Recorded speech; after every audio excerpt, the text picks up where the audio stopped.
Just putting a trigger warning ahead of this video, guys, to warn you all that the subject in this video isn't going to be very happy content. It's going over and talking about what happened to me a couple of years ago, and it includes abuse. So if you're sensitive to that stuff, I won't be angry if you don't want to listen to this.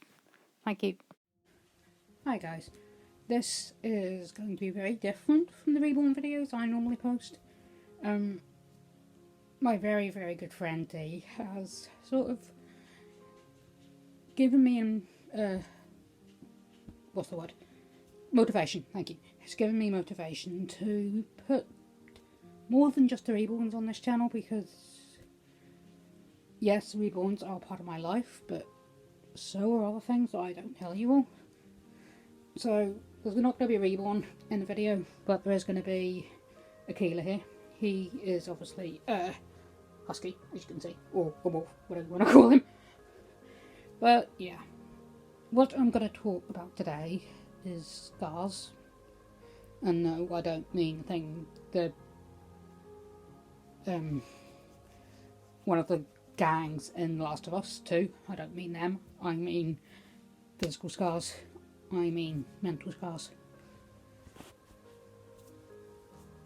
Mental scars are a lot worse than physical scars, because these scars never go away. The ones on our bodies will fade in time, but it will take them a while. Now, a couple of you on this channel, I think, know what I went through a couple of years ago. I know D definitely knows, but yeah, I got with a boy, and he was trans. He was going from girl to boy, and I didn't mind that.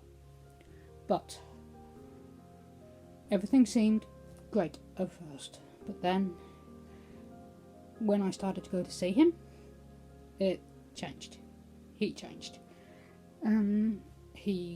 I didn't see any of this at the time, but he would control me. He would abuse me financially, physically, emotionally, mentally, and I hate to say this, but he did abuse me sexually as well.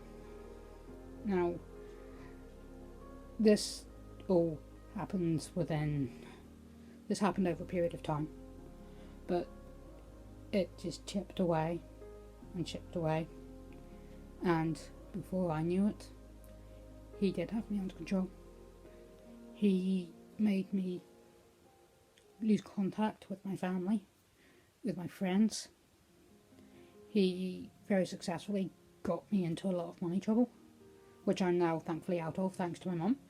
And yeah, he was just not the person I thought he was. And there were times when you would want to do things, he would want to do things, and I would just let him, because I was scared of what his reaction would be if I didn't do it. And I regret it. I regret letting him do those things. And it was one of my good friends, actually, that saw what was happening, because I went to live with them for a while, and they saw what he was doing, and it was those friends that got me to call the police and got me to report him. Sadly, nothing came of it because there was no evidence, but it's gone on record, which means that if it happens again, it will all be on record, and I will probably have to be called back in if anything did happen to another person, which God forbid it doesn't. But if any of your friends or family members seem to be acting weird in their partner's company, just keep an eye on them. because if those people hadn't been keeping an eye on me, I would either be dead now or I'd be an abused wife, because I was that far away from marrying him, that far, and I would have had no escape, because I did love him. Well, I thought I loved him, but now looking back, it was Stockholm Syndrome. Stockholm Syndrome, for those who don't know, is when people who are being abused fall for their abuser, and sadly that is what happened. But now, physically, I'm free, thankfully, but mentally, he still kind of is in there. It's just little things every now and again, like some of the storylines in the soaps, the TV shows over here, would trigger something, and it was just not a nice place to be in. There is one thing though, I wish I hadn't known when I was with him and when I knew that things were wrong.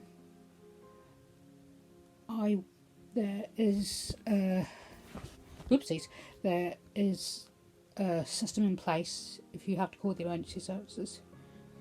If you're in trouble and you can't talk because your abuser is in the room, or so if you heard that, if you can't talk because your partner or whoever is hurting you is in the house or in the same room, you ring 999 or 911 or whatever your emergency services are under. You ring that number and you order a pizza. I know it sounds ridiculous, but they will ask you if you are aware you've called 999, the emergency services. Over here it's 999, so I will refer to it as that. But if they will say, do you realise you've phoned 999? And you say yes, and then you give your pizza order, and they will ask you again, you're ringing 999 to order a pizza, and you say yes, and then they will start asking you questions that you can answer as though you're giving the order. So for example, if he's in the room with you, or she's in the room with you, whoever is abusing you is in that room with you, the police officer will say, is he in the room, or are they in the room? And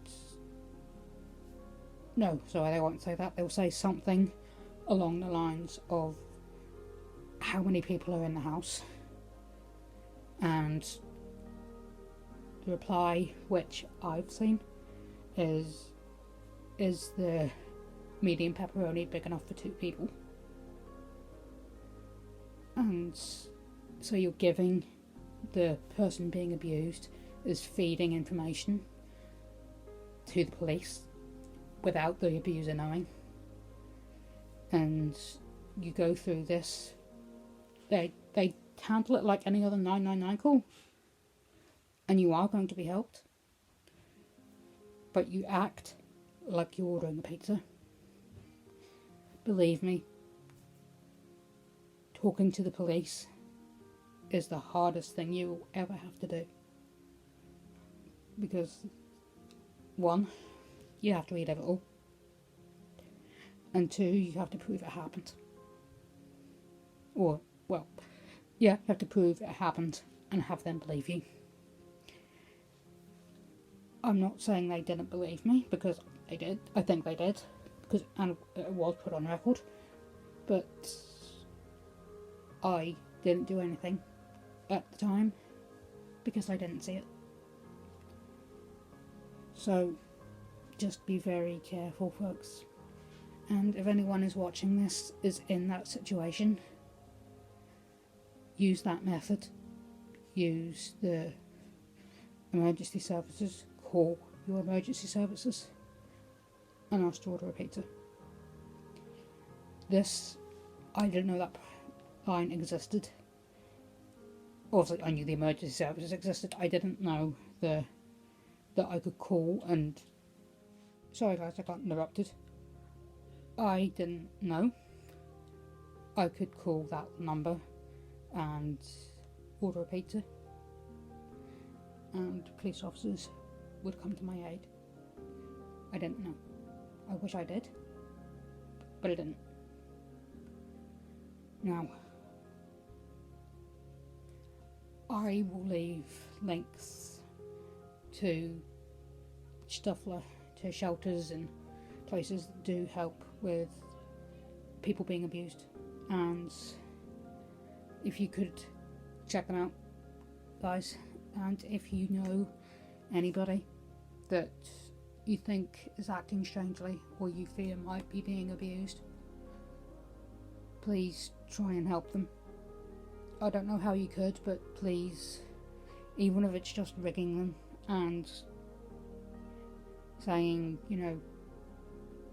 getting them to try and open up differently, but not letting the person who is abusing them know. So, yeah. This is going to be the first time I am sharing what happened to me publicly, and the only person who knew otherwise, apart from the two people in England. I'm not going to say her name, but she knows who she is, and she's on this channel.